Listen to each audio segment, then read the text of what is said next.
Today I want to talk about the deep psychological need that every human being has to impress other people, to get recognition, to get respect, and even praise from other people. It's a very deep psychological need, and it needs to be expressed and to be fulfilled, but yet if it's done in the wrong way, it can actually be very harmful. Harmful in terms of our own happiness, and then even have other negative consequences when we're desperate to achieve it. So we have to understand what is this about and how do we make it positive and productive and fulfill this need in the best possible way. And it really starts with a Mishnah that talks about, in Pirkei Avot, Mishnah in chapter 1, Mishnah 15, that says, Emor me'at v'aseh harbeh, say little and do a lot. And in this week's Parsha of Chayei Sarah, we have an example of the opposite of this, and it goes to the heart of our discussion, because we have, in this week's Parsha, it begins with Abraham looking to find a burial plot for his wife Sarah, and he's negotiating it with a man called Ephron.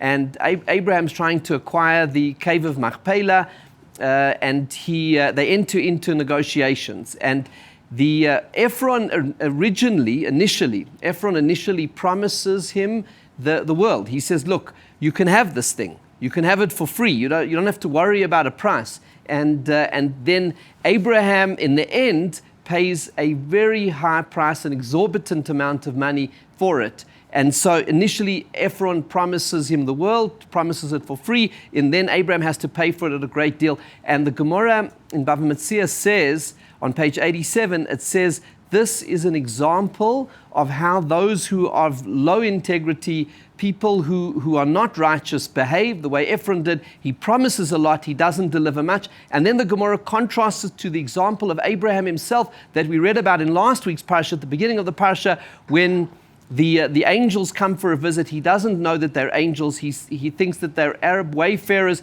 He runs out to them and he says, look, I'll give you a bit of water and some bread. And then actually he makes for them the most lavish feast, and he looks after them and gives them 5-star treatment. And so the Gemara contrasts these two individuals. Ephron, who promises a lot and doesn't deliver. Abraham, who promises a little and then delivers the most incredible amount. And the Gemara says not only are these two examples of behavior, but they are defining. It says the righteous are people who say a little and do a lot. The wicked, those who have lost their sense of morality in the world, they will say a lot and do a little. And so we have these two contrasting examples of people, but it actually goes to define the essence. Are you a good person or a bad person? One of the ways of telling, a good person will say a little and do a lot. A bad person will promise a lot and under-deliver on that. And the question is why? Why is this a defining hallmark of the righteous and the defining hallmark of a person who is bad? And the first starting point is it's all about integrity, because a person of integrity realizes that words are not just words. A promise has to be fulfilled. There's a sense of integrity, of carrying through on that the word is sacred. The human being, in fact, in the language of our sages, is called the medaber, the speaker. So the human speech is a very important quality that reflects the essence of the human being, and a promise is the sanctity of words. It's the honesty, it's the faithfulness that you carry it through. And because a righteous person knows how important it is to fulfill a promise, they're very careful about making a promise, because what happens if you promise something and they're not able to deliver? So righteous will rather say a little, they'll promise little, so that in the end they will over-deliver rather than under-deliver, because they know how sacred an undertaking is and how sacred a promise is, not only to other people, but even to ourselves. Integrity is making promises to ourselves, saying, we're going to do this, we're going to do that, we're going to, we start a New Year's resolution, we're going to be better, kinder, learn more. So all the promises that we make to ourselves, there's also an integrity in fulfilling those to ourselves and the promises that we make to other people. And therefore, a righteous person is very careful with what they commit to. And that was the example of Abraham. He said bread and water, and then he gave them a lavish feast. On the other hand, Ephron is the example of the opposite. He's over-promising because he, and then in the end, he doesn't actually deliver. And we also see an example in the Parsha of how careful the righteous are with their words.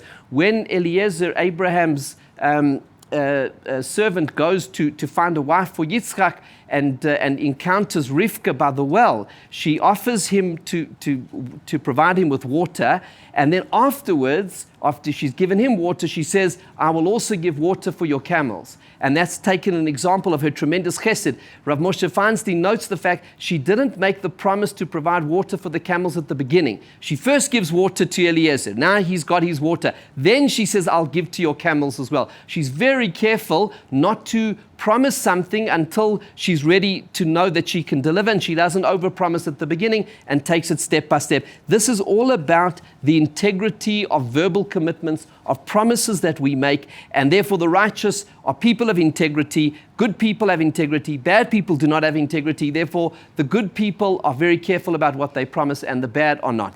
But I think there's something here which goes much deeper than just the integrity of keeping a promise, however important that may be. There's something a little bit deeper, and that goes to the heart. You've got to ask yourself this: why would Ephron make such a promise? Why do bad people make promises that they don't keep? Because actually at the heart of it is the desire to impress the people around them. Why is he saying, he says to Abraham, listen, don't worry about this field. It's for free, it's yours. And then he charges him an exorbitant amount. And if you look in the Parsha, look carefully what it says there. Towards the beginning of the Parsha, it says, Ephron was there and he spoke to Abraham be'oznei b'nei chet, in the presence of and in the earshot of and the hearing of all of the children of Chet, l'chol ba'ei shar iro, and all of those who would come to the gate of the city. In other words, he was now making a public statement, and in public he says, don't worry about this field. I'm very generous. We want to help you. You can have it. Don't worry about the price. What is this price between me and you? We brothers, you can have it.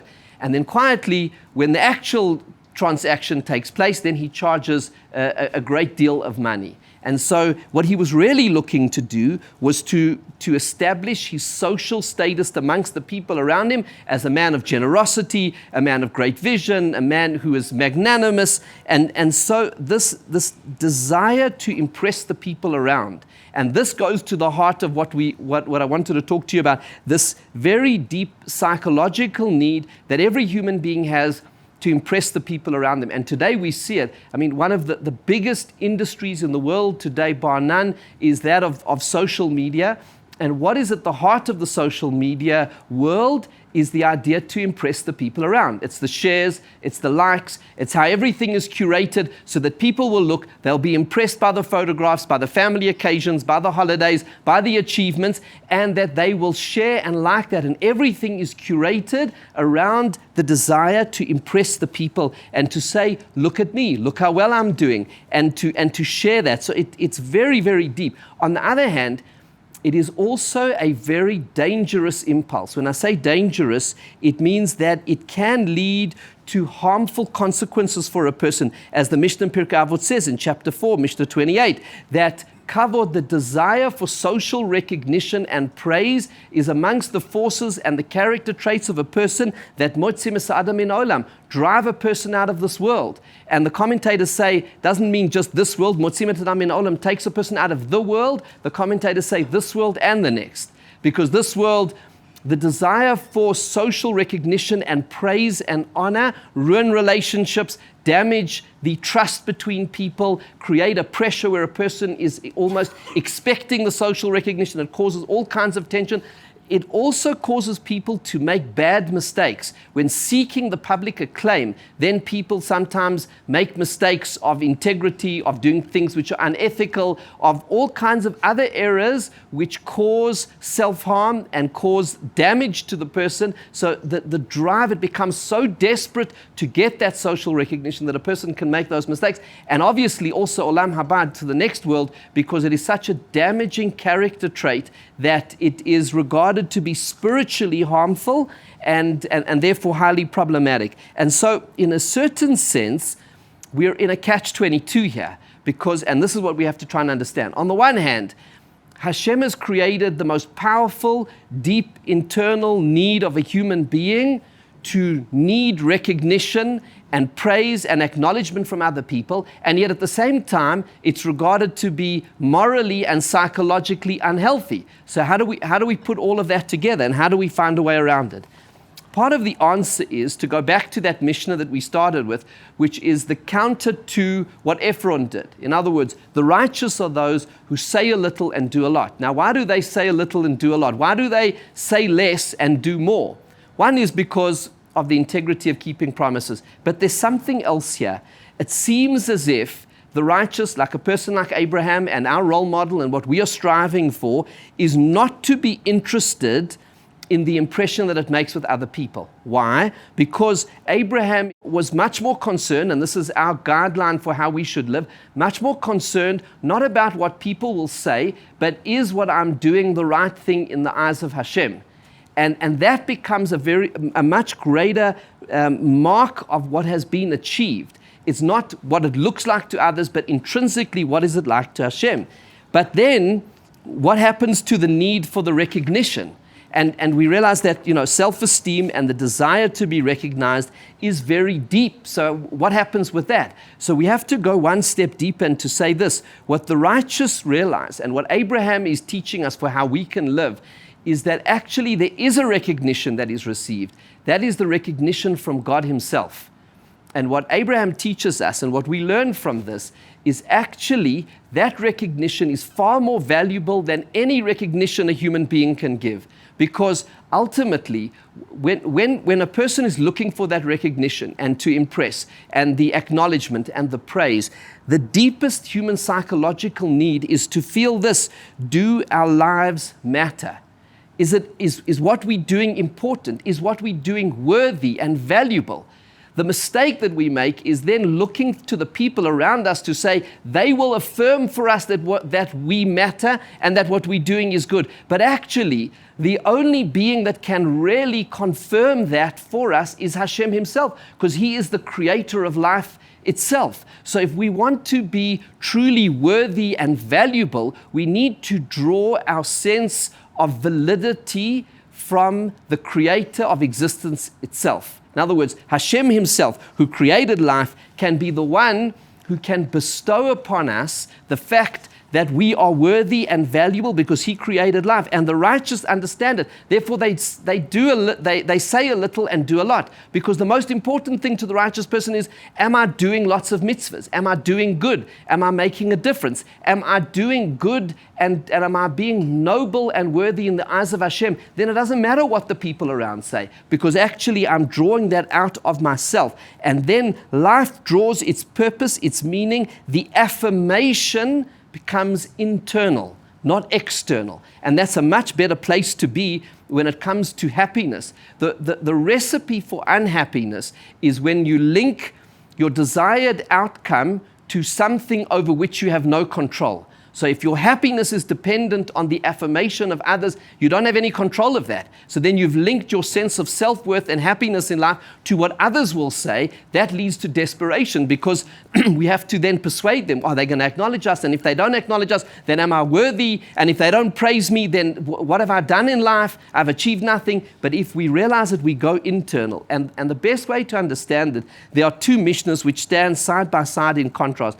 Number one is in Avot, in chapter 1, Mishnah 13, where it says there, Negid Shema, Avad Shema, a person who looks to extend their name. This Mishnah happens to be written in Aramaic, which is its own discussion. We won't go into now. Negid Shema means a person who looks to extend their name. Then eventually they lose their name. Meaning in the desperation to make yourself famous and to get the impression, you lose it and you will lose your sense of self-worth and importance. But actually, in contrast to that, we have the Mishnah in Pirkei Avot in chapter 4, Mishnah 17, that says that the crown of a good name is above all else. Keter Shem Tov, Ole al Gabei al Kulam. And the Rambam says in his commentary on that, the crown of a good name is bestowed by Hashem. In other words, when we do mitzvahs and we learn Torah, says the Rambam, and we do what we were created to do in this world, then we acquire the good name from Hashem. And listen to his language. Lefi, he says, because this will give you Hashem Hatov Ha'amiti, a truly good name. In other words, a truly good name, the crown of a good name, comes internally, as opposed to Negid Shema, which is a name which spreads. You can achieve fame, and you can get a lot of people to know about you, and you can achieve a lot of social recognition. But is that the crown of a good name? The crown of a good name is bestowed by the King of all kings, Hashem himself, who created this world. And a wise person therefore understands that recognition, we all need the recognition, and everybody wants it, but the wise person knows where to find it, and that is from Hashem himself, and realizes that human recognition is as empty and fleeting and flimsy as the human condition itself. So where are we going to get our recognition? From flesh and blood, who are here today and gone tomorrow, and whose memory will be lost in the mists of time, and those people are going to give us the kavod, the recognition, the fame. It means nothing. But if the master of the universe, Hashem, who's eternal, he says, I'm impressed with you, well, that is an eternal legacy with him. That is something which is truly worthy. And so therefore, that is something that a person desires and wants, and that's how the need for the recognition can be fulfilled in the truest, deepest sense of the word. And therefore, the righteous, coming back to that point, will say a little and do a lot, because they're not interested in impressing people. They only want to impress Hashem. And once we do that, we are masters of our own destiny. Because to impress Hashem, it's very clear what we have to do. And it's actually easy. He's laid it all out. He says, these are the good deeds to do. These are the bad things not to do. Here's the Torah to learn. Here's the kind of character traits you need to work on. And that's all within our control. If our need for recognition is going to be dependent on other people, that is a recipe for misery, resentment, disappointment, because we've basically handed our self-worth and happiness into the hands of other people. And then we are powerless in that. One final point on all of this. It is true to say that the way of the righteous is not to be concerned about impressing others. But we have to say this is the final point in all of this. You know, Abraham in our Parsha is described as Nasi Elokim, a prince of God. He fulfilled this mitzvah of Kiddush Hashem, of sanctifying God's name amongst the people of that generation. He stood as a moral icon. And standing as a moral icon was not because he was looking to impress them. And this is the way that Hashem actually changes the world. Hashem wants to make this world into a better place. How do we make this world into a better place? By spreading his values, by making more people respect him and his values. That actually means that we are commanded to make a good impression on people and to give kavod and to give recognition and to praise. But where do we do it? We do it by giving the recognition to other people, by praising the values of the Torah itself, as the Mishnah in Pirkei Avot in chapter 4, Mishnah 8 says, that a person who gives honor to the Torah and its values becomes an honorable person. A person who gives honor to other people, chapter 4, Mishnah 1, becomes an honorable person. A person who sanctifies God's name achieves greatness in the world. So we are not interested in the impression that we make on other people for our own sake. We're interested in the impression we make on other people so that we can promote Hashem's values in this world. And that's what this mitzvah of Kiddush Hashem is about, sanctifying God's name. So we are interested in the impression, but not for what we can take from it, but to make the world into a better place. The coming of Mashiach will be a world in which the name of Hashem, by Yom Ha'u Yeh Hashem Echad U'Shmo Echad, on that day, his name and he will be one. In other words, everyone will recognize Hashem. And the Mishnah in Pirkei Avot says, the very last Mishnah, chapter 6, Mishnah 11, says everything that God has created is in order that his glory can be seen by everybody, not because he needs it, but because he wants this world, through the free will actions of the human beings here, to come to a recognition of truth and justice and a belief in God and a spreading of his values in the world. And so therefore, on the one hand, we're only interested in the integrity of impressing God. On the other hand, we don't live sealed off from the world. We want to engage with the world. We want to impress. We want to reach out. We want to spread truth, not for our own glory and our own sake, but for the sake of Hashem, for the sake of his truth, and for the sake of his values.